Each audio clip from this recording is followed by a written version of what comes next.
Assalamualaikum warahmatullahi wabarakatuh. Alhamdulillahi wassalatu wassalamu ala rasulillah wa ala alihi wa sahbihi wa man walah, amma ba'd.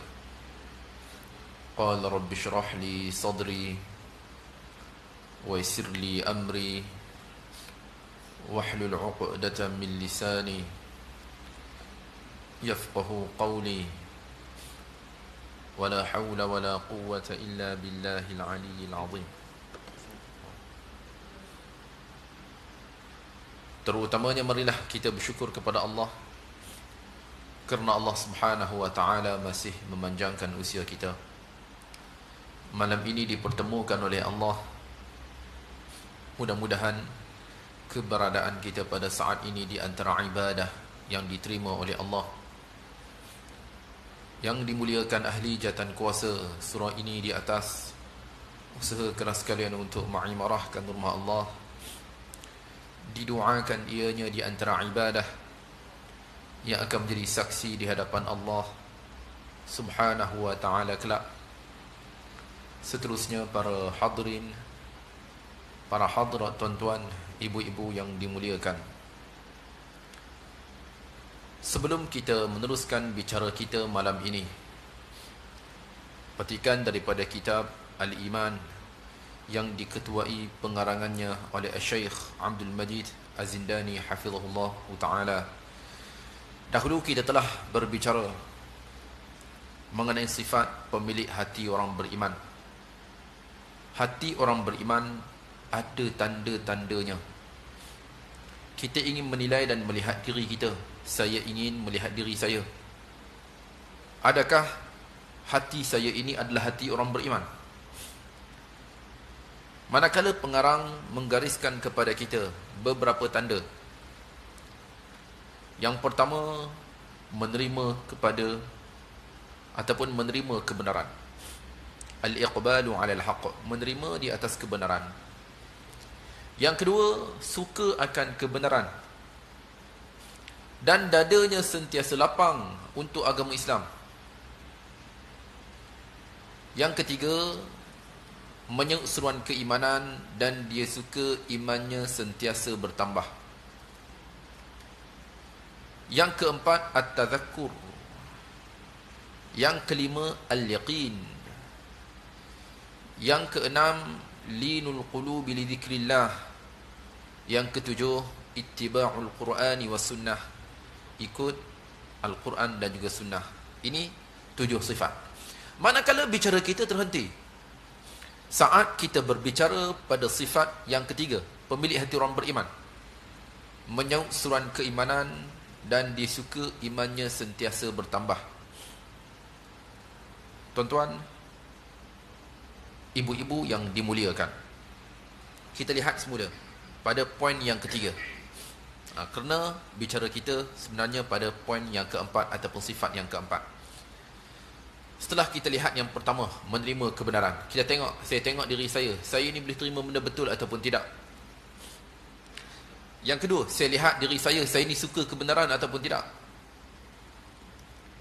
Kemudian dada saya lapang ke tak apabila dibicarakan tentang agama, tentang Islam. Kemudian menyaut seruan keimanan yang ketiga, dan ia suka imannya sentiasa bertambah. Okey. Dahulu kita telah berbicara yang mana iman kita bertambah dengan ketaatan. Semua kita sama aja, tuan-tuan. Iman kita tidaklah seperti mana iman para malaikat, yang mana iman mereka adalah iman yang statik. Manakala iman kita adalah iman yang ada kalanya turun dan ada kalanya meningkat. Meningkatnya iman dengan ketaatan, berkurangnya iman dengan sesuatu yang berdosa. Orang beriman, pemilik hati orang beriman, dia suka mengekalkan imannya dalam keadaan meningkat. Dia tak suka sekiranya dia melalui satu masa yang mana imannya itu dalam keadaan berkurang. Okey. Kata pengarang, dan pemilik hati yang sejahtera. Ini sebagai runungan kita. Ini kita telah bicara tuan-tuan. Ini sebagai runungan sahaja. Dan pemilik hati yang sejahtera, ia menyeruan keimanan. Hal ini seperti mana firman Allah Subhanahu wa taala mengenai pemilik hati yang sejahtera melalui bicara mereka, petikan daripada surah Ali Imran juzuk yang keempat, melalui firman Allah di dalam Al-Quran. Kita lihat juzuk yang keempat, muka surat 75. Terus kita lihat terjemahan tuan-tuan. Ayat 193. Kata mereka, wahai Tuhan kami, sesungguhnya kami mendengar orang yang menyeru kepada iman, yakni iaitu berimanlah kalian kepada Tuhan kalian. Maka kami pun beriman. Wahai Tuhan kami, ampunilah dosa-dosa kami dan hapuskanlah kesalahan-kesalahan kami, dan matikanlah kami berserta orang-orang yang berbakti. Jadi ayat ini menunjukkan kepada kita, bicara mereka yang beriman kepada Allah Subhanahu wa taala. Okey, kemudian kata pengarang, dan orang beriman semestinya ia suka imannya sentiasa bertambah. Orang beriman semestinya disuka imannya sentiasa bertambah. Hal ini melalui firman Allah Subhanahu wa taala. Petikan daripada surah At-Taubah. Surah At-Taubah juzuk 11.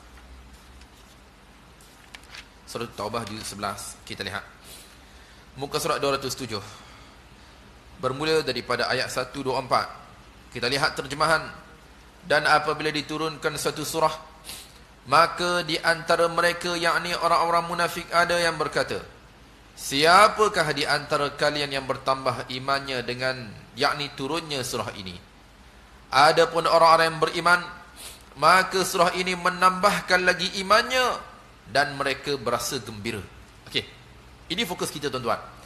Orang beriman, Allah Subhanahu wa taala rakamkan dengan sebab penurunan surah daripada Al-Quran, bertambah iman.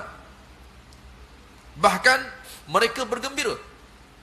Orang beriman lain, dia suka Al-Quran turun, dia suka imannya sentiasa bertambah.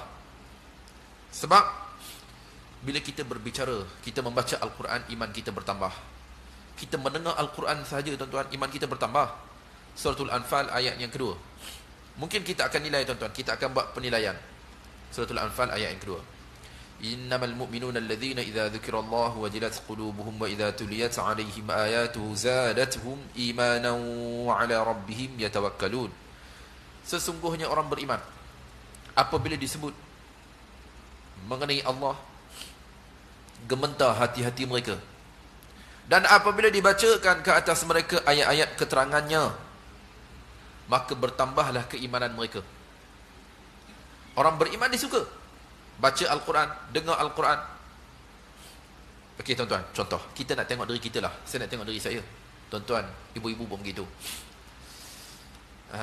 Tuan-tuan ataupun ibu-ibu, kita nak tengok channel kita, bola ke apa benda ke tuan-tuan. Ibu-ibu nak tengok sinetron ke sebagai contoh.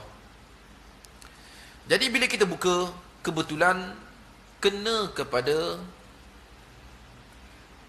bacaan Al-Quran, TV Hijrah. TV Hijrah tengah baca Al-Quran. Tuan-tuan, kita nak ubah ke tak? Kita nak tengok bola tuan-tuan, biasanya kita ubah ke tak? Ubah je. Tuan-tuan, itulah nilaian iman kita. Itulah nilaian iman kita tuan-tuan. Kita rasa macam tak ada apa, biar biasa je kita tukar. Padahal orang tadi baca Al-Quran tuan-tuan, kita buka salah channel. Salah channel, buka tengah baca Al-Quran, kita pun ubah channel. Tuan, itulah nilaian iman. Orang beriman, tadi kita lihat ayat yang kedua suratul Anfal, bila dengar bacaan Al-Quran, dibacakan ke atasnya Al-Quran, ayat-ayat keterangan Allah, tuan-tuan bertambah keimanan. Dia suka ayat tadi 124. Dengan sebab penurunan Al-Quran tuan-tuan, dia suka. Ini nilaian bagi mereka yang beriman kepada Allah Subhanahu wa taala. Oh, maknanya macam mana? Kami tak fahamlah. Kita nak kena rasa bersalah ke? Ya tuan-tuan. Facebook kita sebagai contoh, kita scroll-scroll, lalu di wall kita orang tengah baca Al-Quran. Tuan-tuan, kita nak teruskan scroll ataupun kita nak dengar dulu? Tuan-tuan, itu nilai iman. Itu nilai iman kita. Kita nak terus dengar ataupun kita teruskan scroll. Okey.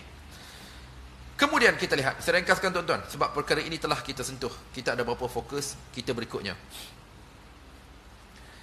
Dan kamu melihat, pemilik hati yang sejahtera, mereka itu memikirkan pada diri mereka dan pada penciptaan langit dan juga bumi, dan pada petunjuk yang telah datang kepada mereka daripada pencipta mereka. Mereka mengetahui hikmah daripada kehidupan mereka dan kematian mereka. Kita lihat, ini satu poin yang baik daripada pengarang. Pengarang menyatakan kepada kita, dan kamu melihat pemilik hati yang sejahtera, mereka ni memikirkan pada diri mereka dan pada penciptaan langit dan juga bumi. Kita tengok diri kita, kita fikir tentang diri kita, tentang penciptaan diri, tentang penciptaan alam cakrawala, tuan-tuan. Kejap. Kenapa pengarang selalu mengaitkan kepada kita untuk berfikir tentang alam, tuan-tuan? Berfikir tentang alam, ianya adalah tuntutan daripada Allah Subhanahu wa taala. Suratul Jathiyah ayat ketiga dan ayat keempat, yang mana Allah Subhanahu wa taala menyatakan secara jelas tentang alam cakrawala, tuan-tuan. Kita kembali semula pada bicara kita. Dan tadi pemilik hati orang beriman tadi, tuan-tuan, pada petunjuk yang telah datang kepada mereka daripada Tuhan mereka. Kita fikir tentang hidayah, bagaimana hidayah itu sampai kepada kita. Bahkan mereka itu mengetahui hikmah daripada kehidupan mereka. Orang beriman dia kena tahu sebab apa kita hidup. Tuan-tuan, kita orang beriman, saya kena tahu kenapa saya hidup. Mana saya nak pergi nanti? Mana saya nak bawa diri saya? Sebab saya kata saya beriman, saya kena tahu. Tuan-tuan, ibu-ibu, kita kena tahu. Kita kata kita beriman, mana kita nak bawa diri kita? Okey. Kemudian, ini semua di antara beberapa persoalan dibangkitkan oleh pengarang.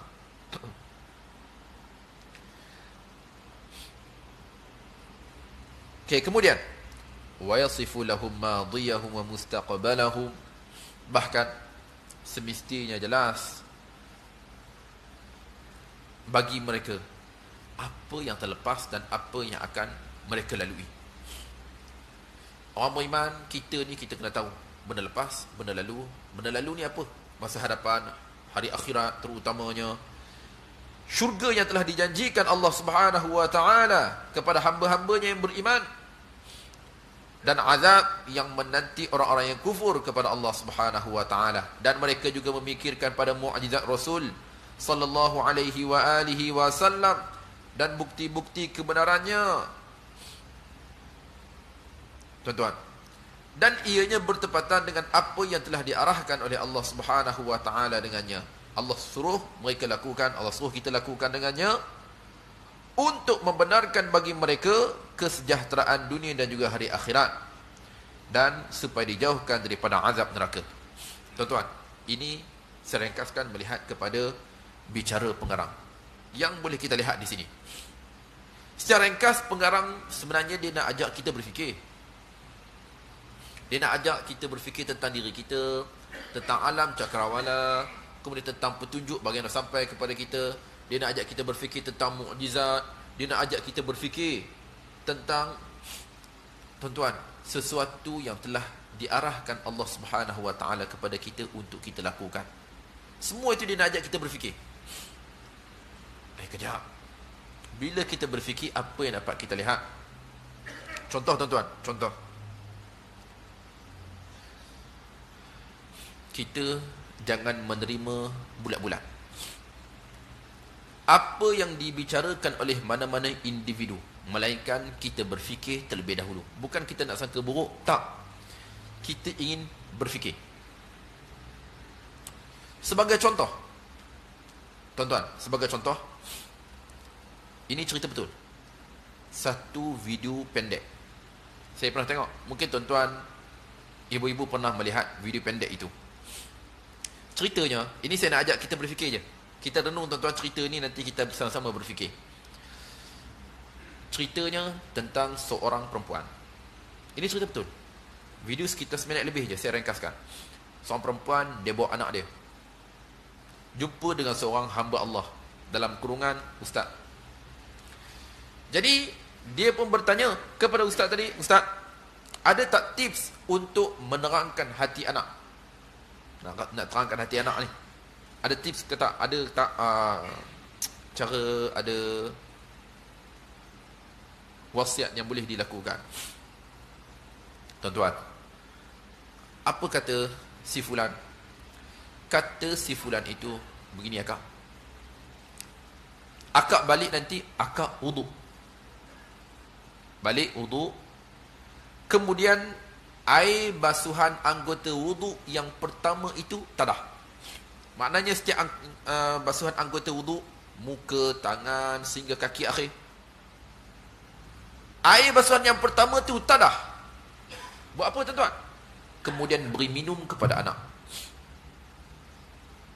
Ini satu tips daripada mereka yang terdahulu, turun-temurun, kata si fulan tadi, tuan-tuan. Saya tidak ingin menamakan siapa dia, hanya sebagai aktibar cerita sahaja. Okey tuan-tuan, katanya air wuduk diberi minum kepada anak. Air wuduk basuhan anggota yang pertama tu, tuan-tuan, dia basuh muka yang pertama tu, air tu tahan. Dia basuh tangan sehingga kaki, tuan-tuan, air tu tahan, beri minum kepada anak. Kepercayaan, tips orang dahulu untuk melembutkan hati anak. Okey, tuan-tuan, kita kena fikir. Kita kena fikir. Nak kenapa pula nak kena fikir? Tak boleh ke kita terima terus? Tuan Haji, hal ini terbukti secara saintifik. Bila kita berwuduk, membasuh basuhan muka kita, tuan-tuan, kita wuduk, tuan-tuan, saat itu lebih daripada ribuan bakteria yang gugur daripada muka kita. Ribuan bakteria, tuan-tuan. Kemudian kita basuh tangan, kita sapu kepala kita, tuan-tuan, kita basuh kaki. Bayangkan, bakteria yang terdapat pada anggota wuduk tadi, kita tadah dan kita beri minum kepada anak kita. Macam mana? Siapa yang nak buat? Siapa nak buat, tuan-tuan? Takkan tuan-tuan tak percaya kot? Itu kan ustaz. Orang kita dia letak ustaz je. Tak kira siapa, tuan-tuan, ustaz ke, habib ke, tok guru ke, syekh ke, mufti ke, tak kira siapa yang bercakap, kita kena fikir, betul ke? Bertepatan ke tak dengan fitrah? Sebab tuan-tuan, ingat, sesuatu dalam agama ianya takkan bertentangan dengan fitrah. Sebab Islam ni agama fitrah, tuan-tuan. Dia sebut agama fitrah, maknanya ia adalah agama yang bersesuaian untuk tubuh badan manusia, untuk mental kita, untuk kesihatan kita, tuan. Itulah agama fitrah. Maknanya agama fitrah. Contoh, kami nak tanya, bersesuaian kita dah nak masuk Ramadan ni, kita berpuasa, adakah puasa itu bertepatan dengan fitrah manusia? Tuan-tuan, juga tuan-tuan boleh search. Tuan-tuan boleh search Google, tuan-tuan, sekarang ni semua ada di hujung jari kita. Kita boleh search bukti mukjizat saintifik puasa. Bukti mukjizat saintifik puasa. Tuan-tuan akan lihat, rupanya puasa ni bertepatan dengan fitrah, tuan-tuan. Manusia memerlukan kepada puasa. Manusia memerlukan kepada puasa, khususnya, tuan-tuan. Dia macam saya. Contohlah, kita nak cerita sikit dalam bab itu. Dia macam sakit belakang. Sakit tulang belakang, tuan-tuan. Jatuh masa kecil. Masa budak begitu jatuh.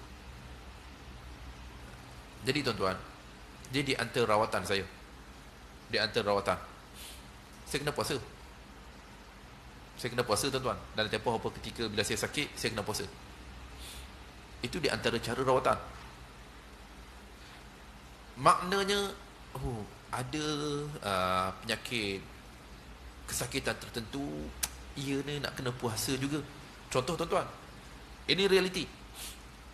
Kita nak masuk labor room esok, nak operate kaki ke. Pada malam, doktor pesan kepada kita, Encik kena puasa. Encik kena puasa bermula daripada malam ini. Tuan-tuan, kenapa puasa? Kenapa puasa, tuan-tuan? Maknanya pada puasa itu ada sesuatu? Ya, sebab itu tuan-tuan boleh search bukti mukjizat saintifik puasa. Kita boleh baca, menunjukkan kepada kita rupanya kita tahan makan, minum di bulan Ramadan, ianya bertepatan dengan fitrah. Ya, bertepatan dengan fitrah, bukan bertentangan, tuan-tuan. Untuk tubuh badan kita khususnya. Okey, kita kembali melihat kepada bicara pengarang. Pengarang memuatkan firman Allah Subhanahu wa taala. Petikan daripada surah Ali Imran, muka surat 75. Melalui firman Allah Subhanahu wa taala, alladzina yadhkuruna Allah qiyaman wa qu'udan wa 'ala junubihim wa yatafakkaruna fi khalqis samawati wal ardi rabbana ma khalaqta hadha batilan subhanaka faqina 'adzaban nar. Ayat 191. Kita lihat. Yakni iaitu orang-orang yang mengingati Allah sambil berdiri, duduk atau dalam keadaan berbaring, dan mereka memikirkan tentang penciptaan langit dan bumi. Tuan-tuan, kita lihat ayat tadi. Orang-orang yang ingat kepada Allah dalam keadaan berdiri, duduk, berbaring, dan mereka memikirkan pada penciptaan langit dan juga bumi. Tuan-tuan, Allah kaitkan golongan yang berfikir tentang penciptaan langit dan juga bumi. Bila kita lihat ayat ini jelas, tuan-tuan, Allah menyarankan kepada kita untuk berfikir. Orang beriman, dia kena fikir. Dan mereka berfikir pada penciptaan langit dan juga bumi. Selepas mereka fikir, tuan-tuan, apa mereka kata? Allah rakamkan ungkapan orang beriman di sini, tuan-tuan. Kata mereka, wahai Tuhan kami, tidaklah engkau menciptakan semua ini sia-sia. Maha suci engkau, lindungilah kami daripada azab neraka. Bila kita tengok alam, saya tengok alam, tuan-tuan, ibu-ibu, kita lihat alam, yang mana Allah Subhanahu wa taala menyatakan, menatijahkan ungkapan kita, wahai Tuhan kami, tidaklah engkau menciptakan ini sia-sia. Tuan-tuan, adakah hanya kita berfikir sahaja itulah ungkapan kita, ataupun kita berfikir, kita melihat dan berfikir, tengok dan kita fikir, oh rupanya bukan sia-sia. Contoh, tuan-tuan, kita lihat daun yang diciptakan oleh Allah. Kita tengok kadang tu daun, tuan-tuan, macam tak ada harga, macam tak ada harga. Kita lihat, tuan-tuan, ibu-ibu, ianya bukanlah satu ciptaan yang sia-sia. Sesuatu yang dicipta oleh Allah di atas permukaan bumi ini dan juga di langit, tidak ada sesuatu pun yang sia-sia. Contoh, tuan-tuan, fungsi daun, ini semua kita tahu.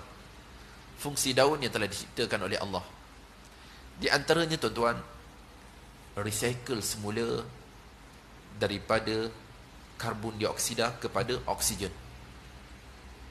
Daun yang kita nampak begitu je. Daun yang kita nampak begitu je, tuan-tuan. Sehelai tak ada harga pun. Tetapi terbukti, tuan-tuan, yang mana hebat juga. Ya, tuan, Allah takkan ciptakan sia-sia. Bila kita fikir sesuatu, Allah takkan ciptakan sia-sia. Bila kita tengok alam, tak kira lah, tuan-tuan, apa je, gunung ganang, bukit bukau, Allah tak cipta sia-sia.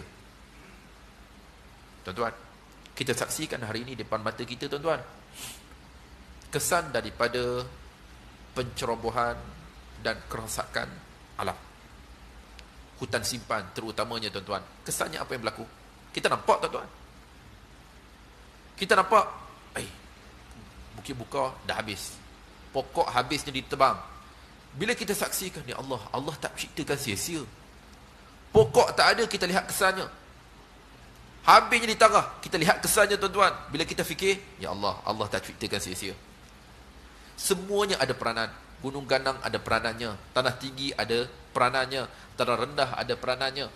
Bila kita fikir, tuan-tuan, itu akan menatijahkan sesuatu yang telah diciptakan Allah, bukanlah sesuatu yang sia-sia. Allah cipta bukan sesuatu yang sia-sia, tuan-tuan. Okey, ini yang telah dirakamkan oleh Allah Subhanahu wa taala di dalam Al-Quran. Kemudian Allah Subhanahu wa taala menyatakan, dan tetapi orang-orang kafir mereka memekakkan pendengaran mereka dan juga akal mereka,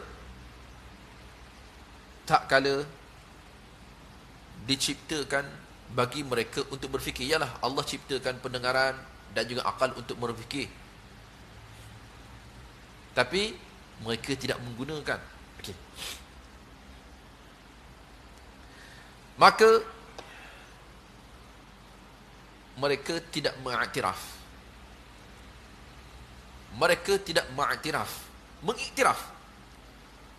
Yakni semua ini adalah ciptaan Allah Subhanahu wa taala, melainkan pada hari penyesalan mereka hari kiamat nanti. Tuan-tuan, kita lihat di sini. Saya ringkaskan tuan-tuan. Kita pergi pada sifat berikutnya, at-tadhakkur. Ingat kepada Allah Subhanahu wa taala. Saya ringkaskan bicara kita. Kita lihat sifat yang berikutnya, sifat yang keempat. Ingat kepada Allah Subhanahu wa taala. Wal insanu yansa walakin sahibal qalbi salimi yatadhakkar fayubsiru wala ya'ma. Dan manusia itu lupa. Manusia itu lupa. Dan tetapi pemilik hati yang sejahtera, ia ingat. Okey, sifat orang beriman yang keempat. Pemilik hati orang beriman yang keempat, tuan-tuan. Ingat. Kejap, ingat apa tu? Ingat di sini adalah ingat kepada Allah Subhanahu wa taala. Ingat di sini adalah ingat kepada Allah. Kata pengarang, dan manusia secara biasanya dia lupa. Betul tuan-tuan? Kita begitu. Kita ada kalanya lupa. Dan tetapi pemilik hati yang sejahtera, ia ingat. Pemilik hati sejahtera adalah hati orang beriman, tuan-tuan. Dia ingat kepada Allah. Maka dia melihat, dia menyaksikan, tidaklah ia buta. Apa maksud daripada ungkapan pengarang? Okey, begini tuan-tuan. Begini. Kita ni biasalah lupa. Kita dah berazam, tuan-tuan, ibu-ibu, yang mana kita tak nak lagi mengumpat. Kita dah berazam, kita tak nak lagi mengumpat. Kemudian tiba-tiba kita termengumpat. Termengumpat, tuan-tuan. Apa reaksi kita? Apa reaksi kita? Kita dah tak nak mengumpat, kemudian termengumpat. Bila kita tengah mengumpat, kita ingat, Allah, saya dah berazam, dah tak nak mengumpat lagi. Tuan-tuan, ialah orang beriman, dia mesti melihat. Maknanya kita lihat, kita nampak, kita ingat kepada Allah Subhanahu wa taala. Apa yang perlu kita lakukan sekiranya kita berhadapan dengan situasi tadi? Kita lihat firman Allah Subhanahu wa taala. Petikan daripada surah Al-A'raf ayat 201. Surah Al-A'raf ayat 201. Boleh firman Allah Subhanahu wa taala, terus kita terjemahkan. Ayat 201. Sesungguhnya orang-orang yang bertakwa apabila mereka dibayangi fikiran jahat, yakni melakukan dosa daripada syaitan, mereka segera ingat kepada Allah. Maka ketika itu juga mereka melihat, yakni kesalahan-kesalahannya. Okay, kita lihat tuan-tuan.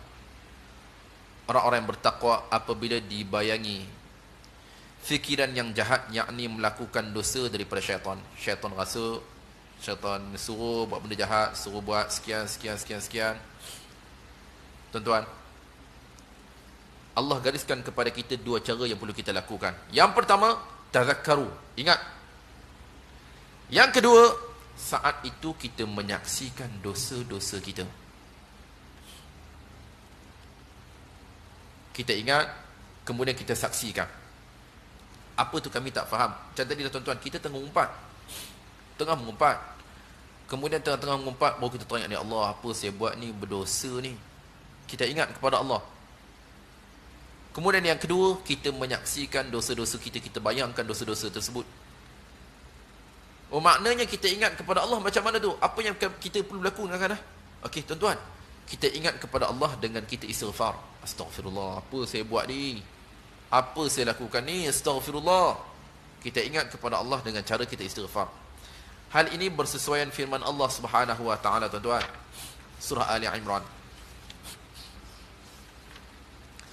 Muka surat 67. Muka surat 67.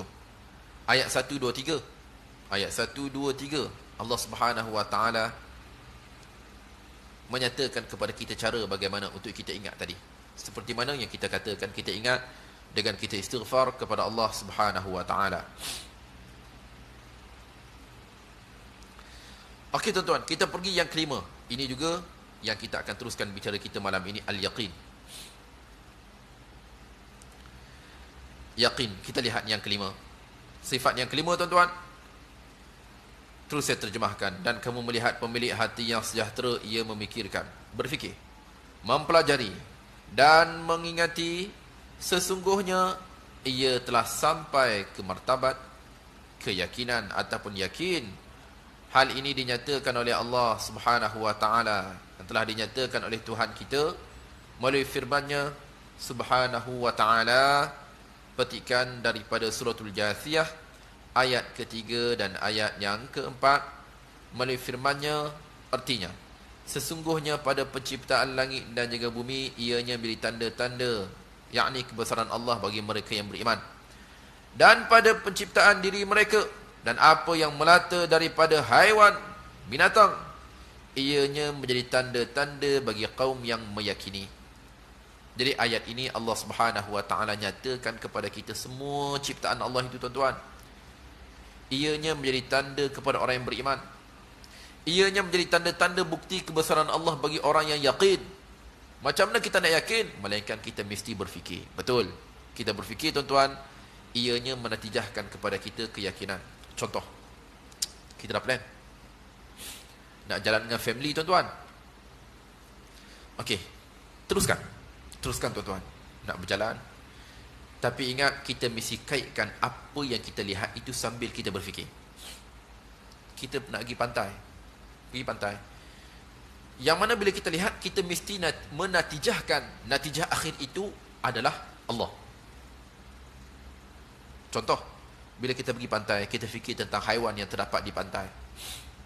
Tuan-tuan, kita dapat melihat haiwan, ikan, sotong, udang di dalam lautan. Tak ada yang masin tuan-tuan. Ikan. Yang masin tu kita kata kerang dan seumpama dengannya.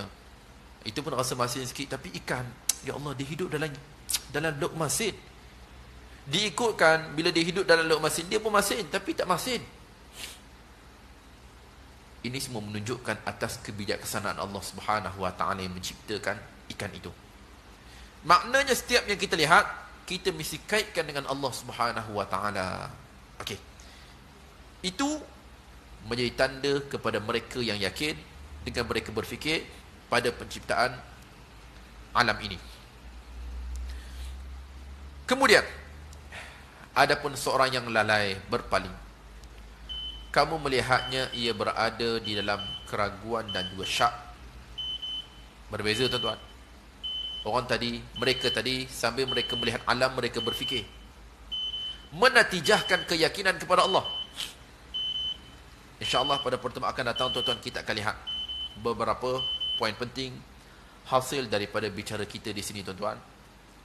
Jadi sebelum kita berpisah, melihat masa yang semakin mencemburu kita, di sini terdapat beberapa faedah yang dapat kita simpulkan hasil daripada awal bicara kita, iaitu hati orang beriman ada tanda-tandanya. Hati orang beriman ada tanda. Manakala tanda itu boleh dilihat melalui praktikal, melalui ingat menerima kebenaran, melalui suka akan kebenaran dan dadanya sentiasa lapang untuk agama, melalui menyusuran keimanan dan suka iman yang bertambah, dan melalui ingat kepada Allah Subhanahu wa taala. Juga di antara faedah yang dapat kita ambil hasil daripada bicara kita, iaitu sesuatu yang sampai kepada kita mesti kita berfikir terlebih dahulu. Tuan-tuan, akal yang dikurniakan oleh Allah untuk kita fikir, Tak kira siapa yang cakap tuan-tuan, tak kira siapa yang menyampaikan, kita dengar, kita kena fikir, boleh terima ke tak ni? Betul ke? Kita kena fikir tuan-tuan. Jangan kita menerima bulat-bulat apa yang diceritakan. Melainkan mesti kita berfikir terlebih dahulu supaya kita menggunakan akal yang dikurniakan oleh Allah itu dengan sebaiknya. Juga di antara faedah yang dapat kita ambil hasil daripada bicara kita malam ini, iaitu tuan-tuan, kita tidak terlepas daripada dosa. Saat kita sedang melakukan dosa tuan-tuan, kita teringat, astagfirullah, apa yang saya buat ni? Tuan, bagi kita 2 tips yang perlu kita usahakan. Yang pertama, ingat kepada Allah. Bagaimana ingat? Dengan istighfar. Astagfirullah, apa saya buat ni? Astagfirullah. Yang kedua, maka mereka itu melihat, yakni kesalahan, dosa-dosa mereka. Yang pertama istighfar, yang kedua kita lihat dosa. Astagfirullah, banyak dosa ni. Dosa saya tengok. Terlihat. Masa kita kena tengok tu tuan-tuan, kita tengah syok. Nampak je orang jalan depan kita, kita tengok daripada hujung kanan sampai kiri tuan-tuan, sampai dia hilang daripada pandangan kita. Kena kita tengok, astagfirullah, apa saya tengok tadi? Itu yang pertama. Yang kedua, kita melihat dosa-dosa kita. Jadi mudah-mudahan Allah Subhanahu wa taala mengampuni dosa-dosa kita, dan semoga Allah Subhanahu wa taala mengekalkan iman kita sehingga akhir usia kita. Wallahu taala alam. Saya mohon dimohon kemaafan sekiranya rungkai kata saya untuk mana-mana pihak atau bicara saya untuk peribadi tuan-tuan. Saya mohon dimohon kemaafan atas ketelanjuran budi bicara. Wallahu taala alam. Wassalamualaikum warahmatullahi wabarakatuh.